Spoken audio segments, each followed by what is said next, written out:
আসসালামু আলাইকুম। আমি মোহাম্মদ আব্দুল্লাহ আল ফাইসাল। পিপলস টেলিভিশন চ্যানেলের পক্ষ থেকে আপনাদের সবাইকে জানাচ্ছি অভিনন্দন। আজকে আমাদের অতিথি শেখ রাকিব উদ্দিন। উনি সহসভাপতি বাংলাদেশ জাতীয়তাবাদী দল সরাইল উপজেলা শাখা। আজকে আমরা ওনার সাথে কথা বলবো ওনার অতীতের রাজনৈতিক জীবন নিয়ে। তাহলে চলুন দেরি না করে ওনার মুখ থেকেই শুনে আসি ওনার অতীতের রাজনৈতিক জীবনের গল্প। বিসমিল্লাহির রহমানির রহিম। আমি শেখ রাকিব উদ্দিন, সাবেক সরাইল উপজেলা ছাত্রদল সভাপতি, বর্তমান সহসভাপতি বাংলাদেশ জাতীয়তাবাদী দল সরাইল উপজেলা শাখা। পিটিভি বিডি নামে একটি চ্যানেল ইতিমধ্যেই আমাদের মধ্যে আত্মপ্রকাশ করেছে। সেই জন্য আমি আমার ব্যক্তিগত পক্ষ থেকে এবং আমার দল বাংলাদেশ জাতীয়তাবাদী দল সরাইল উপজেলার পক্ষ থেকে তাদেরকে জানাই অভিনন্দন। আপনারা জানেন, বিগত প্রায় 17 বছর যাবৎ বাংলাদেশে অনেক চ্যানেল ছিল, কিন্তু এই চ্যানেলগুলোর কোনো স্বাধীনতা ছিল না। তারা একটি দল এবং গোষ্ঠীর কাছে জিম্মি ছিল এবং তারা বিভিন্ন প্রপাগান্ডার মাধ্যমে আমাদের প্রতিবেশী একটি দেশের এজেন্ডা বাস্তবায়ন করেছে।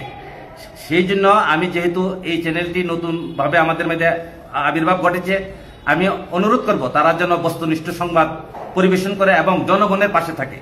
অতীতের যেভাবে স্বেচ্ছাচারিতার মাধ্যমে তারা বিভিন্নভাবে এই চ্যানেলগুলা আমাদের দেশের মানুষকে নিয়ে এবং আমাদের দেশের সার্বভৌমত্ব নিয়ে যেভাবে ছিনিমিনি খেলেছিল, আশা করি তারা একটা নতুনত্ব নিয়ে আসবে এবং বাংলাদেশের পক্ষে কথা বলবে, দেশের জনগণের পক্ষে কথা বলবে। আপনারা জানেন, গত 17 বছর আমাদের বাংলাদেশ জাতীয়তাবাদী দল এবং অন্যান্য সমমানা দলগুলো গত ফ্যাসিস্ট সরকারের আমলে মারাত্মকভাবে নির্যাতিত হয়েছে।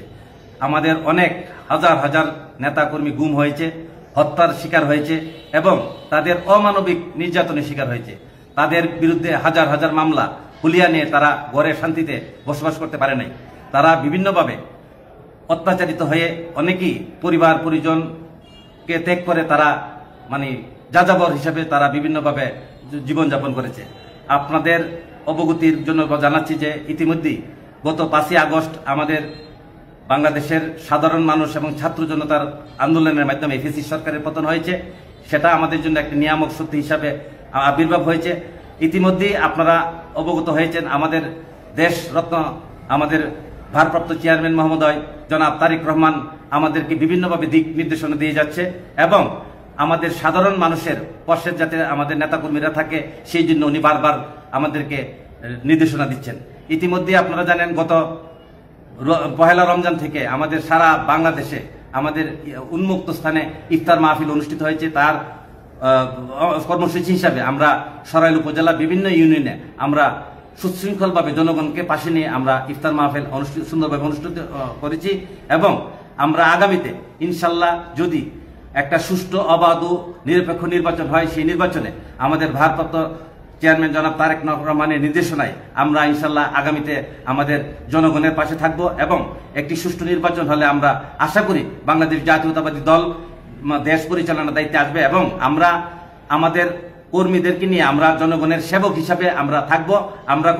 আমরা প্রভু হিসাবে থাকতে চাই না, আমরা জনগণের সেবক হিসাবে থাকতে চাই এবং সেই নির্দেশনা অনুযায়ী আমরা ইনশাল্লাহ আমাদের কার্যক্রম চালিয়ে যাচ্ছি। ইনশাল্লাহ ভবিষ্যতেও আমরা আমাদের এই কার্যক্রম অব্যাহত থাকবে। ইতিমধ্যে আপনারা অবগত হয়েছেন যে আমাদের সরাইল আশুগঞ্জে আমাদের যে নির্বাচনী এলাকা ব্রাহ্মণবাড়িয়া 2, সেই নির্বাচনে আগামী নির্বাচনে আমাদের মধ্যে আমাদের পক্ষ থেকে বিভিন্ন ক্যান্ডিডেট ইতিমধ্যে বিচরণ করছে। আমাদের কালীগঞ্জ নোয়াগার জাতীয়তাবাদী ছাত্র দলের সোনালী ফসল, ঢাকা বিশ্ববিদ্যালয়ের মেধাবী ছাত্রনেতা আহসানুদ্দিন খান শিপনু তার যে আগামী সম্ভাব্য প্রার্থী হিসেবে বাংলাদেশ জাতীয়তাবাদী দলের পক্ষে ইতিমধ্যে বিভিন্ন ইউনিয়নে সে কাজ করে যাচ্ছে। আপনারা জানেন, সে কিন্তু তৃণমূলের কর্মী। অতীতে তার রাজনৈতিক ব্যাকগ্রাউন্ড আছে, সে তৃণমূলের পক্ষে সবসময় ছিল এবং ভবিষ্যতে আসে। আশা রাখি আমরা যদি বাংলাদেশ জাতীয়তাবাদী দলের হাইকমান্ড যদি আহসানুদ্দিন শিপনকে যদি নমিনেশন দেয়, ইনশাল্লাহ আমাদের সরাইল আশুগঞ্জের মানুষ, তৃণমূলের মানুষ সবাই তার পক্ষে একটি নব জাগরণ হবে ইনশাল্লাহ। তারে নিয়ে আমরা আগামীতে ইনশাল্লাহ যদি আমরা নির্বাচনে যদি আমরা কামিয়াবি হতে পারি, ইনশাল্লাহ সরাইল আশুগঞ্জের একটি মডেল উপজেলা হিসাবে আমরা ইনশাল্লাহ আগামীতে ইনশাল্লাহ উপহার দিব। আগামীকাল আমাদের পবিত্র ঈদুল ফিতর উদযাপিত হবে। আমি পিপলস টেলিভিশনের মাধ্যমে আমি সরাইল উপজেলা সহ সারা বাংলাদেশের মানুষকে ঈদের শুভেচ্ছা জানাচ্ছি এবং সবাইকে যাতে আমরা আগামী দিনে ইনশাল্লাহ আমরা বাংলাদেশ জাতীয়তাবাদী দলের কার্যক্রম অনুষ্ঠিত হবে, সেই কার্যক্রমে সবাইকে অংশগ্রহণ করার অভিপ্রায় জানিয়ে আমি আমার সংক্ষিপ্ত বক্তব্য এখানে শেষ করছি। আসসালামু আলাইকুম। সবাইকে ঈদ মুবারক।